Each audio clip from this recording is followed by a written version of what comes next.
because they like might have an overconfidence in it. Like they might have more confidence in it than they should. Like let's put it like this: if you come across somebody who has as a dominant function, they'll laugh at you.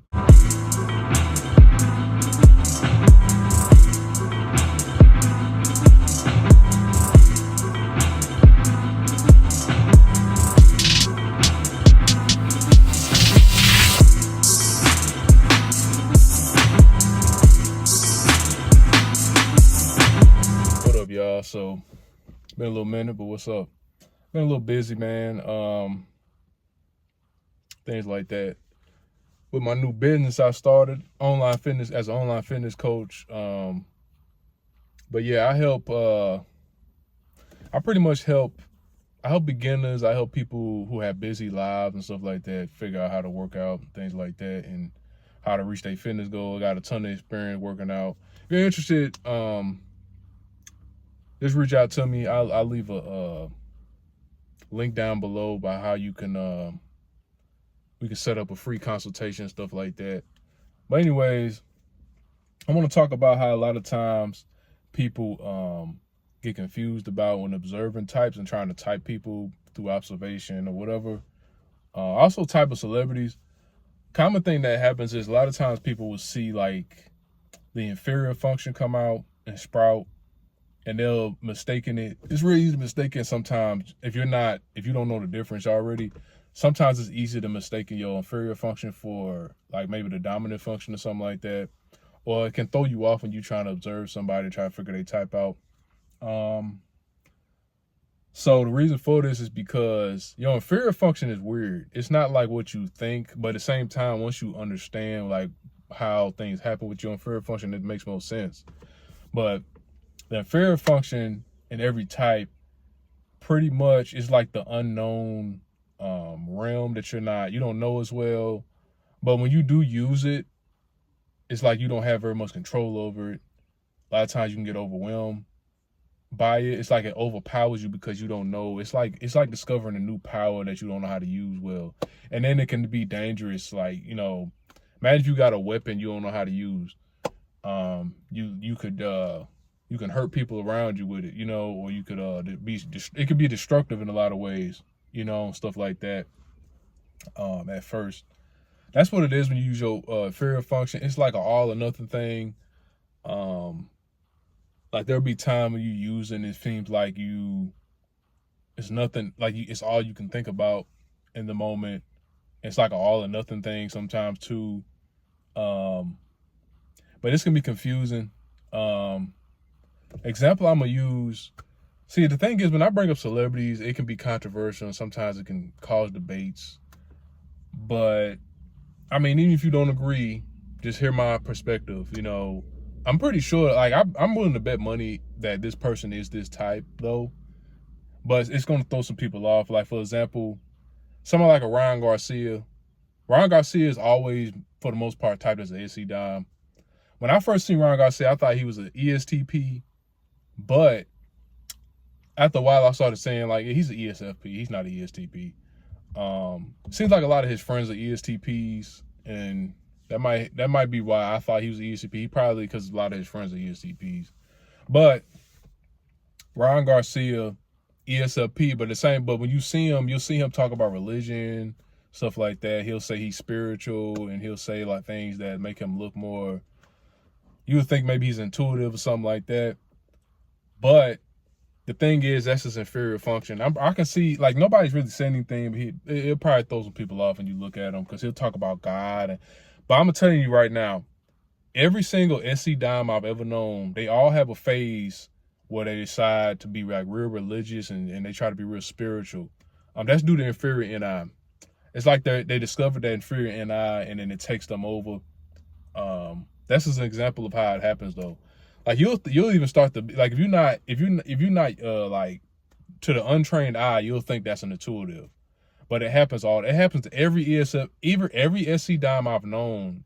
At some point they go through a phase like that. And then they always come back to the other side of the phase where they go back to like being balanced out. And it's like, okay, now I kind of know what it is now. And they don't overwhelm themselves as often with it. That happens to every type though. like you can see like maybe some of the ISTPs, you might think they're fillers because like if they get overwhelmed with that FE function, it can cause us to look like fillers in some ways and stuff like that. It happens to every type though. And another good observation, good way to somebody, I've heard someone put it, if you guys don't remember, like the guy I collabed with some time back, a few times, his channel's name was Not Your Dad.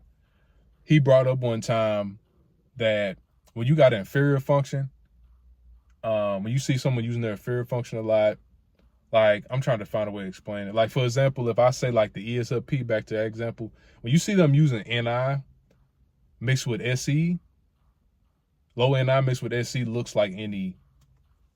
So that's another interesting way to look at it too. Like it's pretty true. A lot of times it can be mistaken. Like you can mistake that as NE. Like when you get the bottom, that makes sense. So it's kind of like that with every type though. It can be mistaken as such. But yeah, that happens a lot, man. Yeah, to people that don't understand the inferior function, that can throw them off and they can think like, oh, that person's an intuitive. And even in real life, it's just an example. I'm trying to think. So yeah, another example of that is when you say like ESTPs, they do the same thing. But also both types, it's like a thing where they have these moments where they're just all or nothing with it. Like they could be in the moment, 100% SE. They're not thinking about their goals at all. Or they can have moments where they're completely obsessed with their goals. Another way that it can happen. Low NI. For example, with my type, I can have moments where, let's say my introverted thinking. Well, I have moments where I get overwhelmed with empathy too. Like I get overly empathetic towards people. Like you don't really see it a lot necessarily. It's not as obvious, but I guess you can tell. Like I would consider myself, I'm pretty like empathetic and like not in a way to where I'm a filler though. You know, it's just like being a decent person type of thing. It's not like me being a filler and like I don't over empathize with people over things that like where it doesn't make sense. You know what I'm saying? But I'm a decent dude. You know what I'm saying? For the most part, most people would consider me a decent person. But sometimes I get overwhelmed with empathy, and it's moments where it happens. I'm trying to think of other examples with different types. Like you see, this is one I learned. I'm gonna give my credit where it's due. I learned this. I remember I was watching one of EJRD's old videos, and he brought up. I remember learning this, and it helped me out a long time ago. But to give credit where it's due, EJRD said this. He said that like when ENFJs and ESFJs, they get real nitpicky because that low introverted thinking, they start nitpicking everything. And then when it's mixed with, another thing I'm gonna add to that, when it's mixed with their dominant FE, it can look like, it can be mistaken as TE. Another way that it happens. Like that for every type. But yeah, I just want to make a point to that. Like when you're observing types, understand that sometimes when that inferior function overwhelms them, and also too to add to that, sometimes you can be overly confident.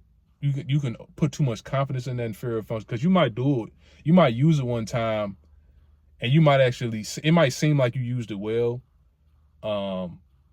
one time, so you can develop this overconfidence. And you can also, like if you're not aware enough, a lot of times too, people mistaking their inferior function for their dominant function too, because they like might have an overconfidence in it. Like they might have more confidence in it than they should. Let's put it like this: if you come across somebody who has as a dominant function, they'll laugh at you for thinking that you're good at it. You know what I'm saying? Type of thing. You'll think you're so good at it because you used the wheel one time, or you might think it's your dominant function sometimes even. But you come across somebody who has as a dominant function, they'll laugh at you like that's you really think you're using that well? You know, if you know, that's pretty much how it would be. You get overconfidence because you use it a few times. You might actually use it well every once in a while. But the thing is, you can't do it consistently like a person with that's the dominant function does it. You also don't have as much of a depth. Like you don't know the ins and out as well as somebody who has as a dominant function. You pretty much never will. You can develop it though. You can definitely develop all of your function to a certain extent, but you can never develop it to the point of somebody who has as a dominant or their secondary function, really. But when you're still supposed to develop your all your functions to balance yourself out. You know what I'm saying? So filling some of the gaps that maybe your first two functions can't always fill, to the way that you fill in some of those gaps, you do have to kind of develop some of those bottom two functions to an extent. But yeah, and just bringing awareness to the inferior function a little bit. Also, mainly an observation. Maybe I'll make another video later talking more about bringing awareness to it within yourself. This is mostly in the external sense, maybe observing it in other people, how you can like spot it in other people. But yeah, don't mistaken that. Like, it's real easy to do that, because sometimes people, like, they'll talk about their things involving their inferior function with so much confidence that you might start to believe them. You know what I'm saying? But it's like, don't let it fool you. You know what I'm saying? It's like one of those things. Like, if you've seen it enough times in different ways, it won't fool you. However, if you haven't seen it enough times in different ways, it could easily trick you. But yeah. Another thing too, I'm thinking about starting a new channel too, where it's gonna be like a personal channel. I've been planning on doing it for a while, but I'm trying to find a point to where I can upload consistently on. I don't want to do it, start one upload, and then I like, okay, I can't stay consistent with it. But on this channel, I'm just gonna leave information on it. If you guys want to subscribe to it, maybe I'll share it in this video, or I'll share it. I don't really remember how you can share it, but I'm gonna share it either down in the comments, or I'm gonna share it some on the video, maybe look like one of these corners or something. But I'm going to talk on this channel. I'm going to kind of just be posting about various topics that interest me. One topic I do want to post about, I'm going to be talking about like dealing with people, like, because one thing I do know a lot about, and I've dealt with myself, and I do want to help other people out who has also struggled with this, because it can be very helpful to make, like, I'm going to make videos about like dealing with people with jealousy, people who are jealous and envious. Like, like when you're on the right path, a lot of times you're going to deal with jealousy and envy. Or if you have a lot of potential, a lot of good qualities, you'll deal with it. Like, because that's one thing I've dealt with a lot, and I want to talk about it and help other people who are dealing with it. Like, I've dealt with it with family members. I've dealt with it in many ways, like, you know, strangers, of course, old friends, you know, that turn fake, backstab you. I've dealt with it a lot. So it'd be nice to talk about it. Some of them probably watching this video, because you know people that are jealous of you, they stalk you. So they might be watching this video right now.